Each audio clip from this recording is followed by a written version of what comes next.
میرم توی چمنزاری، میخوابم، صدای باد میاد، گلای شقایق دارن تکون میخورن، ابرا رد میشن و من اونجا نفس عمیق میکشم و این منو میکنه.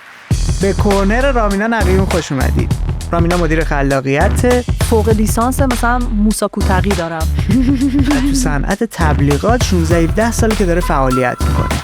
از دبیرستان گرافیک خوندم، گرافیک کار کردم، بعد همینجوری اومدم جو پله پله پله پله اومدم. به عنوان گرافیک دیزاینر وارد این صنعت شده و آهسته آهسته سمت تبلیغات رفته و الان به عنوان یکی از مدیرای خلاقیت خوب توی این صنعت داره فعالیت میکنه. حالا تجربه‌های خودمو با اینجا مرج کنم چه اتفاقی میفته؟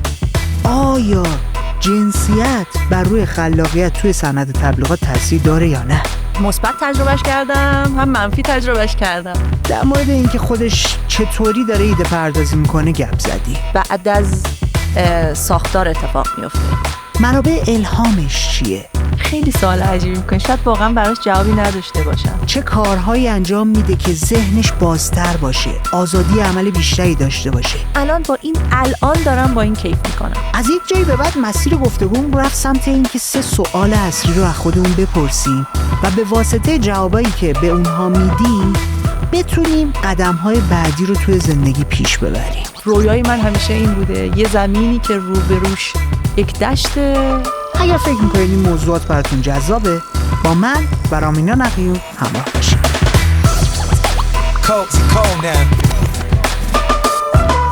آمارای ما نشون میده بیشتر از 60% کسایی که کوزی کورنر رو میبینن یا میشنون پلتفرم‌های ما رو دنبال نمیکنن. سوال اینه که چرا؟ وقتی مصرف میکنی چرا همراهی نکنی؟ کنار ما باشید، به خانواده ما بپیوندید. هر چقدر رسانه ما بزرگتر بشه قدرت اونم بیشتر میشه و از اونجایی که میخوایم تبدیل بشیم به رسانه بین‌المللی کمکمون میکنه که بتونیم از مهمونهای غیر ایرانی هم دعوت کنیم. پس هر چقدر کامیونیتیمون بزرگتر قدرت رسانه اون بیشتر. ما رو دنبال کنید. حالتون چطوره؟ عالی. کوزی کورنرت کیه؟ چه موقعی خلاق‌ترین حالت ممکنتی؟ عصرا. من آدم صبح نیستم، بیشتر آدم عصرم و خلاق‌ترین حالت ممکنم و راستش بخوای انقدر جدی بهش فکر نکردم که دقیقاً کی اتفاق میفته، ولی وقتایی که تمرکزم رو میذارم روی یک موضوعی و میخوای کمکت کنم؟ آره. سوال پرسیدن پیداش کنی؟ آفرین. آره، چون اینجوری نمیدونم وقتی که میخوای یه راه حلی رو پیدا کنی، یه ایده‌ای رو شکار کنی، چی کار انجام میدی؟ با خودت چه مدلی بهش فکر میکنی؟ میری سمت اینکه فضای فیزیکی خاصی باشه، میری مثلا پیاده روی، موزیک پلی میکنی؟ چه چیزی رو داری تجربه میکنی که یهویی میگی آها پیداش کردم خودشه؟ اول از همه ساختار در واقع ایده پردازی که کردم رو، یعنی این بخش برای من بعد از ساختار اتفاق میفته. یعنی اول انگار شروع میکنم که یک بریفی که وجود داره رو مرور میکنم، یه سری ایده اولیه‌ای برای تو ذهنم میاد، بعد اینا رو شروع میکنم ساختار بندی کردن تو ذهنم و بعد ربط میدم ببینم چقدر با اون بریفه میخونه. یعنی اول بریفت رو بریک داون میکنی، تحلیل میکنی، خوردش میکنی. آره، طبقه بندی میکنم تو ذهنم و میبینم که خب مثلا کجاهاشو میتونم از توش انتخاب بکنم و تمرکز بیشتری روش بذارم، یا مثلا اگر مخاطب بودم چطوری به این قصه نگاه میکنم، چیش واسم جالب میشد و مدام شروع میکنم تو ذهنم اینو تحلیل کردن. تحلیل هم برام این مدلیه که از بریفه شروع میکنم تا مخاطبه شروع میکنم، خودمو میذارم جاش، خاطراتمو مرور میکنم و شاید بهت بگم زمان و مکان خاصی نداره برای من، ولی اگه بخوام تمرکز بذارم روش وقتی هم که با خودم تنها، شاید بیشتر وقتایی که توی خونم هستم و تمرکزم میذارم روی اون موضوع شخصا. حالا تو اون حین امکان داره واقعا این با خودم تنهام چی داره برات که میتونی تمرکز. توش؟ تمرکز. یه زمانی حالا جالب بود، من یه زمانی با موزیک خیلی تمرکز می‌کردم. خب یعنی مثلا موزیک گوش میدادم. الانم وقتی میخوام بنویسم، یعنی اگه بخوام اونو در واقع ثبتش بکنم، هدفون میزنم و شروع میکنم نوشتن. یعنی با هدفون و با موزیک میتونم چه روایتشو، اینسترومنتال یا وکال هم داشته باشه میتونه اوکی. داشته باشه. چون من خودم این مدلی هم اگه وکال داشته باشه تمرکز نمیتونم بکنم، چون دوست دارم هی به شعر فکر کنم و گوش بدم. نه موزیکام اینقدر برمیگردم به موزیکای تکراری، یعنی موزیک جدید نمیرم خیلی سراغش. موزیکای تکراری رو دیگه فقط داری موزیک رو میشنوی، شاید برام این مدلیه. یا موزیکایی که خیلی دوستشون دارم، موزیکایی که خیلی انرژی دارن، موزیکای خیلی آروم و اینا خیلی برای من کمک نمیکنه. خیلی وقتا مثلا جاهای مختلف اتفاق میفته. واقعیتش اینه که من چون مداوم بهش فکر میکنم قبل از خواب برام اتفاق افتاده. یعنی گوشیم بغلمه، مثلا میگم این مثلا میتونه اینجوری هم میتونه باشه، یادداشتش میکنم سریع، مثلا اینجوری هم ساختارش میتونه اینطوری باشه، پس میتونم این کارا رو بکنم سریع. یعنی ذهن دائم درگیرش میمونه، همه جا باهات هست تا وقتی پروژه بازه ذهن من باهاش بازه. یعنی اصلا تو هم مثل من فکر کنم آره. اعتیاد داری به کار. آفرین. شاید واقعا توی پروسه اصلا از من جدا نمیشه که بیام الان بهت بگم کی این اتفاق میفته. من مداوم در حال فکر کردن بهش هستم، مادامی که برام تعریف میشه یک پروژه‌ای رو بعد از اول تا آخر ببرم. دیگه هر لحظه امکان داره، یه لحظه امکان داره آف بدم، بگم خب آقا بذارش کنار، بشین یه فیلمی ببین، بذارش کنار، حالا مثلا برو مثلا یه قدمی بزن، ولی اون هست. حتی دارم قدم میزنم امکان داره بیاد مثلا بهش فکر بکنم و اینا، ولی بگم خب الان امروز برم بشینم یه قهوه بریزم یه گوشه بشینم بهش فکر بکنم، ندارم اینو. چون اصلا کلا ذهن من در حال مثلا همیشه حرکت کردنه. یعنی خیلی ذهنم متمرکز بر یک چیزی میخوام بگم نمیشه، هی میره میاد. همین الانم گفتم میره سمت مخاطب، میاد سمت خودم، میره سمت مثلا قصه هایی که دیدم، بک هی در حال گردش سیال یه جورایی. برای همین اون پروژه هم هست در حال چرخیدن همیشه توی ذهن. خوبه. میخوام یه فلش بک بزنم به اولین باری که همدیگه رو دیدیم. بله. سال 88 اردیبهشت، اولین رویداد طراحان گرافیک ایران. بله. نفر دوم شدی اگر اشتباه نکنم. نفر اول جایزه ویژه رو بردی. آره جایزه ویژه رو بردی. اپلای استیج اومدی پایی. تاکید میکنم 22 سالم. چون میدونم بخوای چی بگی. نه بابا چی میخوام بگم. نه بابا من خودم میگم. از پله استیج اومدی پایین و یه بچه فضول پررو با یه دوربین پشت سرش اومد. خب بگو ببینم نظرت چیه؟ جایزه رو بردی؟ چجوری بوده فلان بیسا؟ انتظار شما از انجمن چیه؟ سواله واقعا این بود. من خودم سوالی که ازت پرسیدم یادم نمیاد. من تو رو قشنگ یادمه، برای اینکه تنها قابی بودی که اومدی شروع کردی. شما انتظارتون از انجمن چیه؟ انجمن چیه؟ من کیم؟ من کجا؟ من از یه جایی اومدم، چه اتفاقی برام؟ نه برای من جالب بود دیگه. من داشتم از اون ایونت یه مستند درست میکردم و آشنایی ما سر این قضیه بودش که من میخواستم باهات مصاحبه کنم و انقدر استرس داشتی که رد شدی رفتی، خیلی وای نستدی صحبت کنی. خب وقتی دارم میام نگاه میکنم از یه گرافیک دیزاینر همینطور اومدی جلو، امروز بعد 16 سال داری یه تیم چند نفره رو لید میکنی. خب برای من جالبه دیگه مسیره که از یه جوون 21-22 ساله گرافیک دیزاینر الان رفتی برای خودت تیم خلاقه خودتو داری لید میکنی، کریتیو دیرکتور شدی، صنعت آژانس و جاهای مختلفش رو رفتی، تو آژانس‌های مختلف تبلیغاتی، آژانس‌های برندینگ کار کردی، الان اومدی اصلا رفتی یه شاخه دیگه تمرکز رو بردی سمت استارتاپ. مسیر جذابیه، جالبیه، میدونم پر از دانش و یادگیری و اتفاقات مختلفه. بعد ولی دوست دارم با تو یه زاویه دیگه بهش ورود کنم.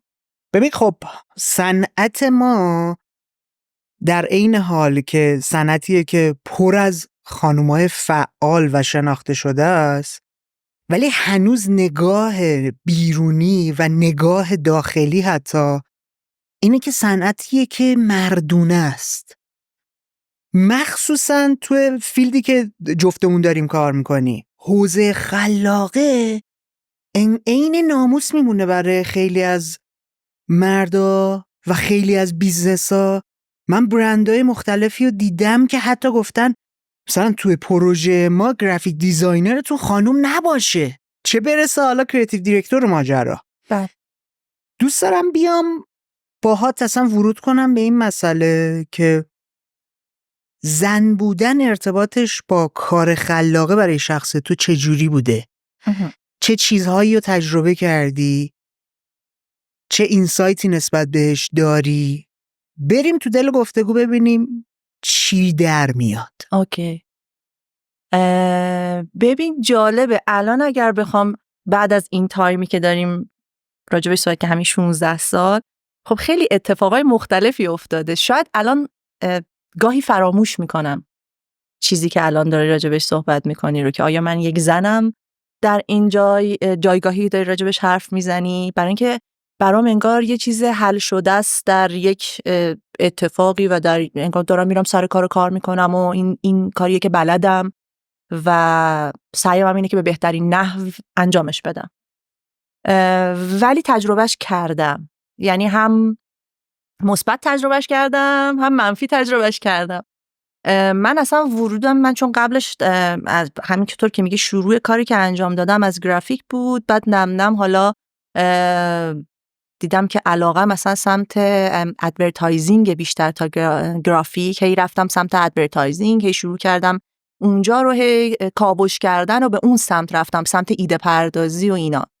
یعنی یه جورایی مسیرم رو دیدم که من کار گرافیکم انجام دادم ولی مسیری که بهش علاقه‌مند هستم کار گرافیک نیست. و خب زمانی چجوری اینو فهمیدی؟ چجوری اینو فهمیدم؟ چون ماها ببین هممون یه سری بچه جغله بودیم اومدیم توی این فضاها دیگه. یعنی به فهموندن. نه من خب دفتر تهمتن امینیان کار میکردم، یعنی شروع کار من از دفتر تهمتن امینیان بود. این شانس رو داشتم واقعا، یعنی برای خودم یه شانس میبینم. اونجا خب یه تیمی بودیم، مثلا هممونم خانوم بودیم، اون تیمی که گرافیک دیزاینر بودیم و اونجا شروع کار ما از اونجا بود با هم دیگه. خب ایشون خیلی انگار که مثلا توی این پروسه که داشتیم با هم دیگه کار میکردیم شاید اون اینو پیدا کرد. یعنی از بین اون بچه هایی که داشتیم کار میکردیم از یه جایی به بعد پروژه‌ای که به میداد متوجه این شدش که من بیشتر از این که یک گرافیک دیزاینر باشم در حوزه ایده پردازی و خلاقیت استعداد دارم. یه چجوری هم شروع کرد با مثلا اولش که مثلا رفتم اونجا صحبت کردیم و اینا، خب یه مصاحبه‌ای بود و با من مصاحبه کرد و گفت چی دوست داری و چه کارهایی رو بیشتر دوست داری انجام بدی، مثلا سوالای مختلف پرسید. تو طول اون مصاحبه‌ای که داشت با من میکرد که اینترویو اولیه کاری بودش و اینا، مثلا به من گفتش که چی دوست داری؟ گفتم مثلا من تبلیغای مثلا بیلبوردها رو نگاه میکنم و مثلا خوشم میاد. همین قدر مثلا ابتدایی حرف میزدم چون من دانشجو بودم، از دانشگاه رفته بودم و مثلا برام جالبه مثلا این تابلوهایی که مثلا تو خیابونا هستن. اینا گفت چی دوست نداری؟ اینا گفتم من لوگو دوست ندارم. البته بیخیال نشد. اون موقع در واقعشون در حال جمع‌آوری کارهای آقای مجید بلوچ بودن، می‌خواستن اینا رو جمع‌آوری بکنن و ما و شروع کردن تمام این لوگوها رو به ما دادن که ما از ابتدا این رو انگار دوباره دیزاین، یعنی اصالت لوگوهای دهه 40 50 بله اینا رو همه رو شروع کنیم دیزاین کردن و چی میگن ریدیزاینشون کنیم. ما دست نمیزدیم و اجراشون میکنیم چون اینا همه چاپی بودن. دیجیتالش کردیم. آره ما دیجیتالشون کردیم، درسته، ما اینا رو همه رو دیجیتالشون کردیم. تا حالا تو این پروسه من بیشتر با قصه گرافیک و دقت‌هایی که میشد داشت مثلا تو گرافیک و اینا آشنا شدم، اما نم اون ایشون متوجه شد که من استعدادم مثلا خیلی گرافیک نیست. یه کار که جالبی که شروع کرد با من یه تمرین انجام دادن. تمرینه چی بود؟ اون موقع یه کتابخونه خیلی بزرگ داشت و اون کتابخونه خیلی بزرگ پر بود از کتاب‌هایی که همش ادورتایزینگ بودن. بعد برنامه من در طول روز این بود، این کتابا رو برمی داشتم ورق می زدم در کنارش از the word رو نگاه میکردم، آگهی ها رو باید نگاه میکردم، یعنی تمرین آگهی خوانی به من یاد داد. به من یاد دادش که گفت شروع کن، ببین که تصویرش رو باید برای من بگی، برندش رو برای من پیدا بکنی، لوگوش رو هم باید بگی، ربط اسلوگانش، اصلا اسلوگان چی هست و اصلا کلا این قصه چی هست، تصویر، لوگو و پیام چیه. صبح تا عصر کارت اینه. بعد بهش گزارش میدادی؟ بله. و من آخر وقت میرفتم تو اتاقشون و من میگم خب بعد همه رو اسکن بعد میکردم، اینا رو انگار بعد همه رو اسکن میکردم، فایلشون میکردم، انگار تمام اون کتابا رو همه رو بعد اسکن میکردم، اینا رو همه رو فایل بندی میکردم. با همه این تمرینو میکرد یا نه دیگه با من، یعنی من شکاره رو که آره انجام داده بود، مسئولیت من این شد، داشت مغزتو ترین میکردش که چجوری بریف رو بریک داون کنی. مسیر برعکس رو برات داشتش انجام میداد. موقع نمیفهمیدم، فکر می‌کردم داری به من میگه مثلا کار گل چقدر ببین اون زمان رو مخت بوده این کار. جالب بود ولی برام بامزه بود. مثلا اول که متوجه، بعد وارد دیالوگ هم میشد باهات یا نه؟ ابتداش نه دیگه، یعنی میگفت تو کارت اینه، برو الان این کارا. خب نه مثلا شب که میرفتی بهش بگی آره.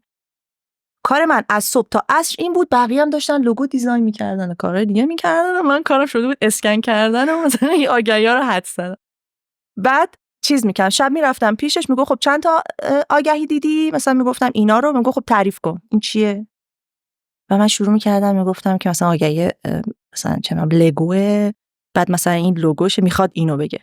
اوایل که همش چرت و پرت بود، اصلا نمیفهمیدم که داره چی اصلا ربط تصویر و مثلا این لوگو و اینا با هم دیگه اصلا اینا چی ان مثلا اینا. بعد شروع میکرد برام توضیح دادن، ببین این داره اینو میگه، تصویر داره اینجا این حرفو میزنه، لوگو به این دلیل اینجاست، اینا مثلا اصلا یه سریاش خب نو کپی اد بود، اصلا کپی نداشتن، مثلا اون دیگه اصلا نمیفهمیدم که مثلا چه اتفاقی داره میفته و اینا. بعد توضیح میداد که اصلا مراحلشون چیه، چرا اسلوگان بزرگه، چرا این تگلاین، این مثلا اونایین که مثلا اصلا کپی ندارن مثلا چجوری داره پیامشون منتقل میشه. و انگار نم من شروع کردم رانندگی یاد گرفتن توی این قصه که بفهمم که دیکود کنم آگهیو.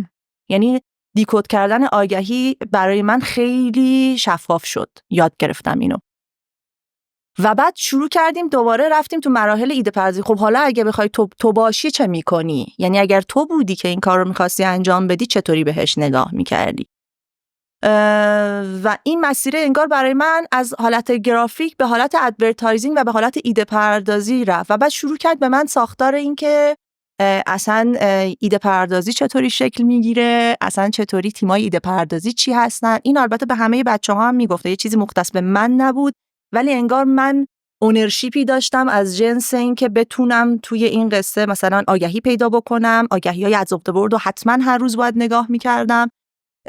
نزدیک به 6 ماه یا مثلا شاید بیشتر 8 ماه مثلا کار من فقط همین بود و متمرکز روی این بودم که کارم می‌کنم. در کنارش کار گرافیک هم انجام میدم که خیلی کارهای شاید بیشتر از جنس یادگیری بود. اون موقع با نرم افزار کار بکنم و ببینم چه، یعن پروژه جدی این گرافیک من دارم به این فکر کنم دنبال چی تو بوده.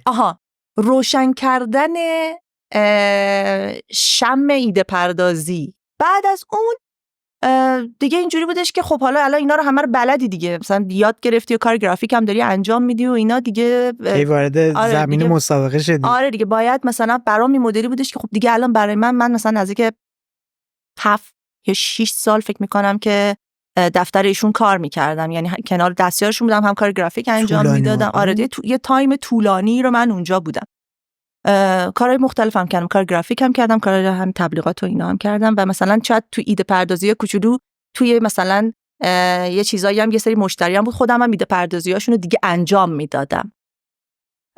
ولی خب به هر حال می اومدن که تهمتن امینیان براشون ایده پردازی بکنه، یعنی مشخصا به خاطر ایشون می اومدن اونجا و اون موقع هنوز اصلا کارگردانی هم نبود، یعنی اینا همه مال قبل. دیگه من اینجوری بودم که خب من الان میخوام جای بزرگتری رو تجربه بکنم و مثلا یه ذره فضامو عوض بکنم و ایشون هم خیلی اینجوری بودن که آره مثلا زمان خوبیه که این اتفاق بیفته. و من دیگه وارد آژانس شدم. حالا ورود من به آژانس چطوری اتفاق افتاد که همزمانی توش پیش اومده بود؟ مگنولیا، از همین سوالی که پرسیدی خیلی توضیح طولانی دادم، ولی به این سوال اگر بخوام برسم، مگنولیا اون زمان با یونیلیور کار میکرد، یعنی آژانس یونیلیور بود و یونیلیور خب برندایی داشت مثل داو، لوکس، سانسیلک و مثلا رکسونا. اینا این برندایی بودن که یعنی مثلا یه حسای زنانه‌ای توشون پررنگ بود. خب و تیم مگنولیا، تیم کریتیو مگنولیا همشون آقا بودن و در واقع همشون آقا بودن و یعنی پسر بودن همشون، یعنی تیم کلا پسرونه بود. یونیلیور گفته بودش که آقا اینجوری نمیشه، اگه قرار باشه همتون پسر باشین، اصلا شما احساسایی که من دارم راجع به چیزای حسای زنانه صحبت میکنم شما درک نمیکنین، بنابراین باید تو تیمتون حتما یک دختر استخدام بکنین. که اون موقع آقای زاد حالا دنبال یک کریتیو خانوم میگشتن که بعد مثلا که حالا توی گفتگویی با آقای امینیان مثلا صحبت کرده بودن و ایشون هم منو معرفی کرده بود، گفته بودش که خب مثلا من رامینا الان اونم دلش میخواد مثلا بره یه زمین بازی بزرگتری رو تجربه بکنه و فکر میکنم که اونجا براش مثلا جای خوبی باشه، که من رفتم مثلا عضو تیم خلاقیت مگنولیا شدم و خب اونجا هم تنها دختر تیم خلاقیت بودم و چیز بود، خیلی اتفاق جالبی بود برای من. یونیلیور هم خیلی خوشحال شد از این اتفاق که مثلا خب به هر حال شما یه نفر آوردین توی تیمتون که یه خانومه و من شروع کردم مثلا اون ابتدا توی ایده پردازی‌ها شریک شدن، یعنی اصلا یهو انگار افتادم توی دریا و شروع کنم مثلا شنا کردن، یعنی دیگه اونجوری مثلا قبلش با احتیاط اینا افتادم تو دل ماجرا و پیش رفتیم دیگه. این سریال مدمن دیدی؟ خیلی کم، نه خیلی چیزش ندیدم. تو اونم یه کاراکتر خانومی داره، پگی. بله پگی. آره که راه خودشو باز میکنه تا تبدیل میشه به کریتیو دیرکتور. جالبه. ولی خب حالا این مثبتشه، منفیش هم برام پیش اومده. منفی نیست. اتفاقی که داری راجعش صحبت میکنی مثلا برای مدیری که احساس کرده اونجا یادم افتاده ایوا من خانومم، مثلا یه چیز اینطوری. چجوری خاطره بعد تعریف کنم؟ خاطره تعریف کن. آره بعد خاطره. بعد حالا تو همین وقتی 1001 برندینگ بودم یه مشتری داشتیم که قرار بودش که ما حالا بریفشو از تیم اکانت گرفته بودن، اومده بود سمت ما، یه ایونتی قرار بود برگزار بشه برای یک مجتمع تجاری در منطقه چراغ برق تهران. آره.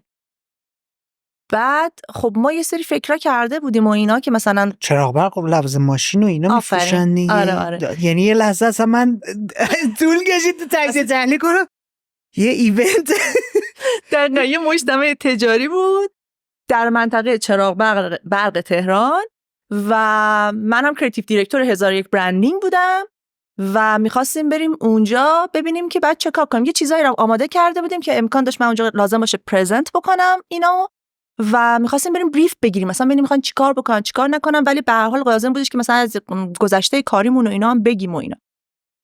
خب به هر حال من برای خودم گشته بودم داریم میریم منطقه چراغ برق و خب فضا همین جوری که میگی خیلی مثلا بازاری مردونه خیلی جدیه، ولی خب دیگه اصلا کارمه، بعد بریم کار بکنیم، اصلا چه اهمیتی. خلاصه رفتیم. تیمی هم که من داشتم باهاشون میرفتم اونا هم همه آقا بودن، یعنی من تو تیمم مثلا اکانت منیجرش آقا بود، خود آقای دکتر کاظمی همراه ما بود و یه دوست دیگه هم که همراه ما بود ایشون هم آقا بود و من تنها خانومی بودم که با این تیم داشتم میرفتم.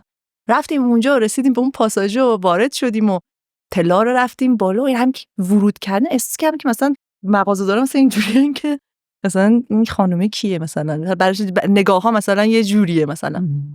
خلاصه گفتم تا اگه قبل ماجرای 2 سال پیشم بوده باشه که اصلا خیلی نگاه قبلش بود. آره نگاه خیلی نگاه جنسیت زده عجیبه بوده. قبلش بود و اینا و منم اینجوری بودم که مثلا هنوز مثلا باورم نمیشد که مثلا خب مگه چیه، مثلا خودم مثلا این حسو نداشت. خلاصه رفتیم و گفتیم جلسه است و گفتن طبقه 3 بعد تشریف ببرید اونجا، هیئت نشست، هیئت مدیرانشون مثلا اونجا الان حضور دارن منتظر شماست. ما رفتیم طبقه 3 توی نمازخونه طبقه یک میز بود و همه آقا دور تا دور میز نشسته بودن. بعد کفشات هم در می آوردی وارد می شدی و من نشستم و همه آقاهایی که اونجا بودن به اضافه تیم من که آقا بودن و همشون یک لاینی از لوازم یدکی خودرو دستشون بود. یعنی اصلا سلطان مثلا پورش لوازم یدکی پورش اونجا نشسته بود، مثلا نیسان اونجا نشسته بود، مثلا این نیسان آبیا مثلا یکیشون اونجا نشسته بود و من سنگین اصلا جلسه بوده. اصلا من تو که اوکی الان من چی میگم، مثلا اینجوری همه بودن که کوچولو مثلا شما اینجا چی میگی و اصلا فضایی نبودش که من اصلا بخوام حرف بزنم. یعنی انقدر جو سنگین و یهو اینجوری بشه که مثلا این خانم اینجا چی کار میکنه، کسی چیزی نگفته. یعنی ولی وایبه رو گرفتی. نه تنها من بلکه تیم من و حتی اونا هم حتی اینجوری بودن که مثلا این خانومه اینجا چیکار میکنه و من اصلا دیگه جایی نبود که اصلا صحبت بکنم یا بخوام حرف بزنم، به خاطر اینکه اصلا حرفای منو نمیشنیدن. یعنی یه دو بارم اومدم که مثلا یه سوالی بکنم، مثلا میدم که خیلی جدی از روش مثلا شاید مثلا رد میشن یا اصلا تو بحث انگار تو شرکت نداری، یعنی حضور نداری. که دیگه اون موقع دکتر کاظمی کلا بحثو گرفت دستش، اون چیزایی هم که قرار من پرزنت بکنم و ایشون پرزنت کرد و من خیلی نمادین در جلسه حضور داشتم و بعد از جلسه خارج شدم. ولی اونجا هم مثلا این مدلی بودش که به خاطر خانوم بودنم واقعا در جلسه به جایی واقعا به اون شکل نداشتم. یعنی این پذیرفته شده نبود که مثلا انگار از نظر جمعی و مایندست اون آدم‌ها که بدون هیچ بی احترامی یا ولی یعنی جاش نبود دیگه. اینجوری بودش که نمیخوره به ما. صنعت یه چیزی بودش که یه ذره معقوله که یه گارد اینطوری توش باشه. آره. تو خودت تفاوت رو از چه جنس میبینی؟ یعنی با توجه به اینکه داری میگی که وقتی رفتی مگنولیا تیمی بودش که کاملا تیم کریتیوشون هم مرد بودن و تو یهویی رفتی، خب خیلی آدم دستش میاد دیگه. یعنی منم تو تجربه اینطوری جلسه مختلف رفتم دیدم که ایده ها جنسش عوض میشه. آره.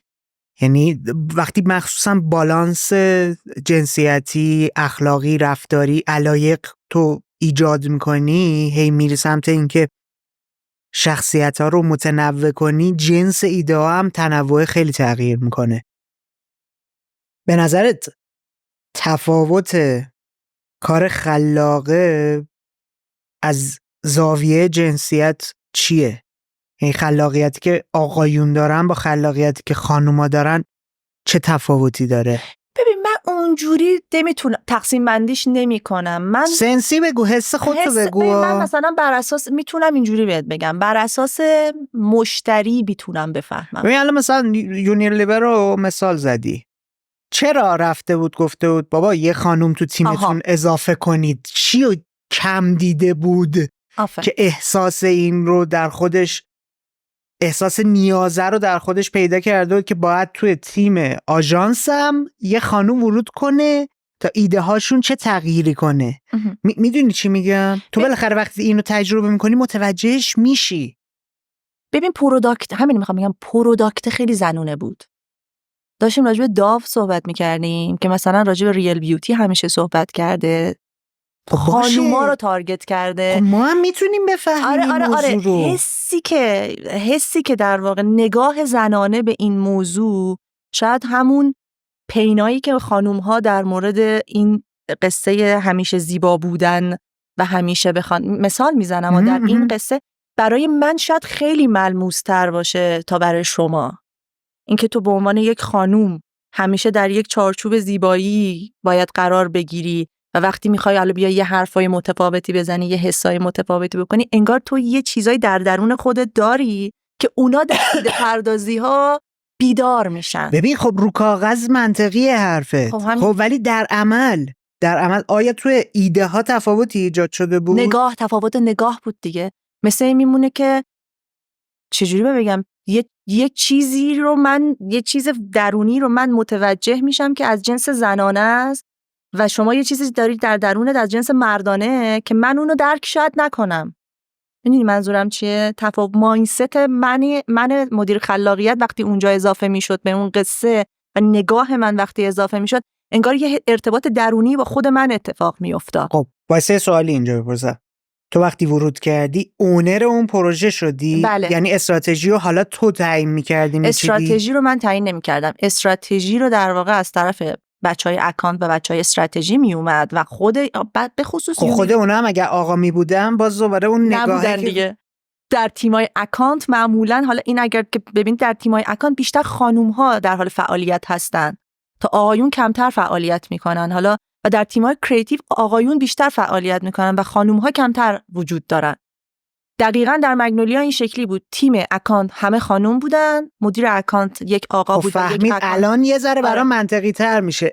احتمالاً اینطوری بوده که بچهای اکانت وقتی سفارش رو میفرستادن به استودیو، به تیم کریتیو، یه عدم درکی انگار وجود داشته، حالا لازم بوده یکی بیاد تسهیل کنه، بفهمه اون خواسته ها چیه که بیاد حالا لیدم بکنه تیم کریتیو تا خروجی ها استا به سرانجام برسه. که چیزم هستا، برعکسش هم هستا. یعنی میخوام بگم در مورد آقایون هم این اتفاق میفته. یعنی یه سری پروداکت ها واقعا انقدر حس مردونه‌ای دارن که مثلا من اصلا متوجهش نمیشم. یعنی یا خیلی مثلا میگم ما یه مشتری داشتیم وبسایت طرفداری که این وبسایت برای فوتبال و اینا بود، خبری فوتبال و فلان و اینا.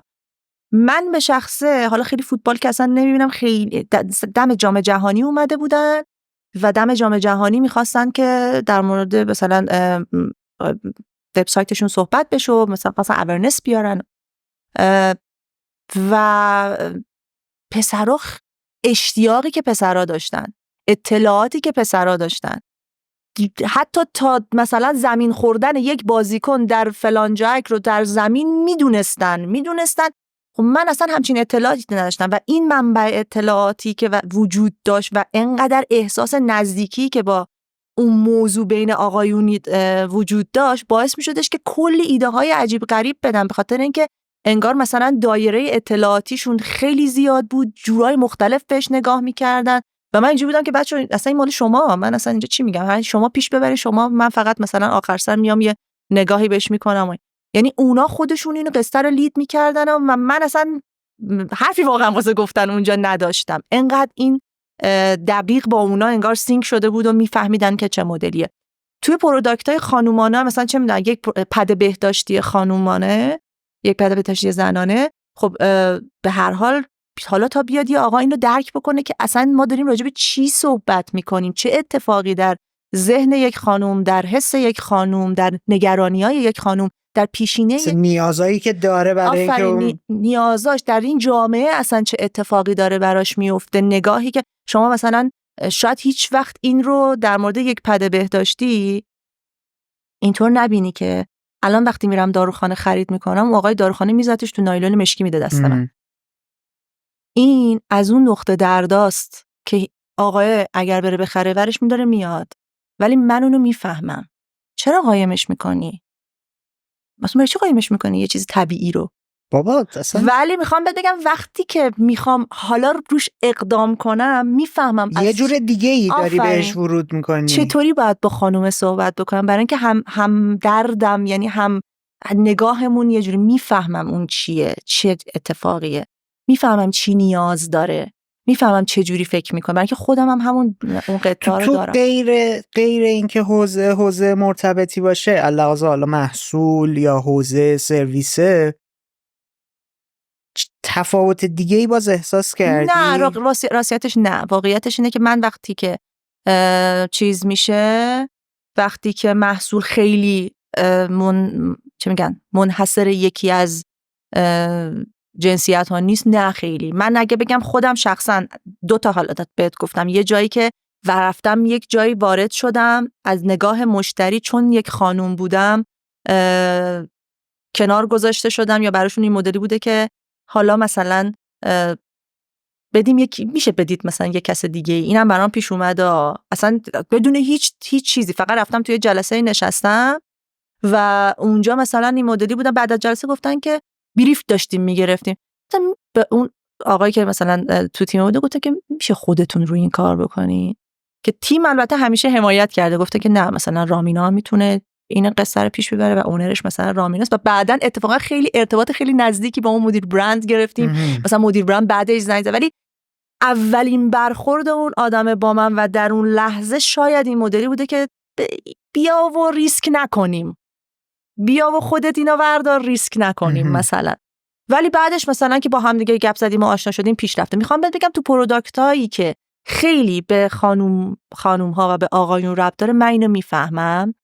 در از نگاه مشتری، نگاه بیرون مشتری به داخل آژانس هم الان خیلی بهتر شده، خیلی کمتر شده. قبلا خیلی بیشتر اینو میفهمیدم، ولی دو مدلش هم تجربه کردم. اما اگه یه پروداکتی باشه که مثلا چون مثل ای کامرس ها، واقعا اونجا برای من خیلی فرق خانم و آقا و اینا خیلی به نظرم فرقی نمیکنه. برند اکس هم با یونیلیور کار کردم که اتفاقا دقیقاً برعکس بود. اکس قشنگ یک برند شیطونه، آره شیطان مردانه، آره آفرین، برای پسرا بود اصلا. اکس برند مردانه بود و حالا اونجا هم بامزه بود به خاطر اینکه دقیقاً شیطون بود و دخترباز بود و مثلا یه بازی این مدلی داشت. مایست خانوما هم براشون جالب بود، یعنی می اومدن اونجا میگفتن که خب تو چی فکر می‌کنی؟ تو چی فکر می‌کنی؟ تو چی برات الان جالبه؟ که ما اون موقع مثلا این قصه رو سر اکس بلک بود و اکس بلک نایت که اصلا اومدیم سلبریتی آوردیم، سیروان خسروی رو آوردیم. یعنی میخوام اصلا من اون کریتیو منیجر اون کار هم من بودم. اصلا پروداکت مردونه بود ولی مایندست زنونه میخواست. یه جوری محصول یه جوری بودش که آره یه جوری بودش که یه مایندست خانومانه کمکش میکرد و آقایون هم بودن ها. یعنی مثلا در کنار هم بودیم کار میکردیم. ولی اینجوری. بیا حالا یه ذره اصلا از این که محصول مردونه است، زنونه، سرویس مردونه، زنونه است فاصله بگیریم. در مورد مثلا یه چیز FMCG فکر کن، چون من برام مهمه ببینم که از دید تو تجربه این که کریتیویتی مردونه چیه، کریتیویتی زنونه چیه. خیلی سوال عجیبی میکنی، شاید واقعا براش جوابی نداشته باشم. حالا بهش بر نخوردی؟ نه واقعیتش اینه که به این شکل من اصلا بهش بر نخوردم. چرا؟ شاید ببین من اینجوری بگم تو تمام تیمایی که کار کردم میگم همشون اتفاقا پسر بودن، من مثلا دختر بودم و با اون تیما اد شدم. میفهمیدم که انگار که نگاه‌ها و دیدگاه‌های مختلفی میاد کنار هم و به یک جنبندی میرسه و یک ایده میشه. ولی اینجور ریز مثلا بخوام بگم اینا با هم دیگه فرقی داشته، حقیقتا چون ما در خلاقیت بیا بشکنیم اینطوری شاید بهتره. توی جلسه‌های ایده پردازی چه جنس ایده هایی از سمت خانوما داره میاد، چه جنس ایده هایی از سمت آقایون داره میاد؟ آیا اصلا میشه اینطوری دسته‌بندی کرد یا نه؟ چون من برای خودم یه تصویری دارم. چه جالب، من همچین تصویری ندارم. خیلی عجیبه برای من همچین تصویری ندارم. به خاطر اینکه توی تیمایی که نشستیم ایده پردازی کردیم، حداقل برای من این مدلی بوده که یه بریف وجود داره، یک استراتژی وجود داره و تو باید یک پاسخی بدی به این بریف و این استراتژی. مخاطب چه کسی هست مهمه. مخاطب خانومه، مخاطب آقاه. با مخاطب خانوم چطوری صحبت بکنیم، با مخاطب آقا چطوری صحبت بکنیم. تو خودت تیمای خودت رو و جلسه‌های ایده پردازی رو چجوری لید می‌کنی؟ میخوام ببینم تکنیک خاصی داری، چون داری دست میذاری روی چیزایی که برای دیبریفینگ کردن است، شیکوندن بریف و تحلیل کردن است. دوست دارم ببینم چجوری اصلا داره میگذره، زمان چجوری میگذره توی جلساتی که تو داری لید میکنی. جنسش این مدل، یعنی بذار بگم یه بریف وجود داره، ما بریف رو میایم میذاریم و بریف رو شروع میکنیم بریف رو خوندن و بریف رو ساده سازی کردن. مخاطبش ببینیم که پیامی که باید بدیم چیه، اینا باید مشخص باشه دیگه. بر اساس این و بر اساس استراتژی که اون برند داره، یعنی یک شناختی هم بعد ازش وجود داشته باشه، بنچمارک قبلش بعد اتفاق افتاده باشه. اینا چطوری فکر میکنن، مایس جوهره برندشون چیه، به چه چیزی وفادارن اصلا. چون شما اگر اونو ندونی یه عالمه کارهای عجیب غریب میکنی که بعد میره همه اونا شکست میخوره، برای اینکه اون جوهره برند اون چیزیه که اون برنده هیچ وقت ازش نمیگذره. پس بعد یه درکم از اون وجود داشته باشه. من اینا رو واقعا در واقع بررسی و دسته‌بندی میکنم و اینا رو میدونیم. با این میریم توی جلسه ایده پردازی. ایده پردازی آزاد میشه. یعنی مثلا شروع میکنیم حول یک محوری ایده پردازی کردن، کانسپتی که مثلا می‌خوایم در بستگی داره می‌خوایم کانسپت در بیاریم یا می‌خوایم روت‌های یک کانسپت رو در بیاریم، باز هم متفاوته. فرض بگیریم از اول داریم راجع به یک کانسپتی صحبت می‌کنیم. معمولاً جلسات کانسپتمون جلسات کوچیک‌تریه در جلسات ایده پردازی بزرگ. شروع می‌کنیم بریف رو تحلیل می‌کنیم، مخاطبه رو تحلیل می‌کنیم. آقا مایندست مخاطبه چیه؟ چطوری اینو پیش ببریم؟ چی بگوییم خوشش میاد، چی نگیم خوشش میاد؟ اینا اینجوری فکر می‌کنن. شروع می‌کنیم این رو هی بررسی می‌کنیم تا به یک کانسپت یا به یک جمله برسیم. بعد این کانسپت و اون جمله و اون هدفی که وجود داره رو میاریم میذاریم در یک جلسه دیگری که تعداد آدم‌های بیشتری در این جلسه حضور پیدا میکنن و حالا دیگه آزاده. آقا میخوایم اینو بگیم، به اینا بگیم، اینجوری بگیم. حالا چیکار کنیم؟ همه شروع میکنن فکر کردن. دیگه آزاد فکر میکنه تا اینجا دیگه بی‌مرزه، میتونه هر کی هر چی دلش میخواد بگه. بعد از یک تایمی انگار شروع میکنیم که اینا رو دسته‌بندی کردن، آوردن، نشوندن روی در واقع مسیری که داریم، روی اون ساختاری که داریم، روی بریفی که داریم. اونایی که خوب نیست خط میخوره، اونایی که نزدیک‌تره میمونه که بره دیولپ بشه تازه، چون اینا هنوز اولیه است، هنوز ورز داده نشده. اینا میمونن که بریم دیولپ بشه، میذاریم میریم.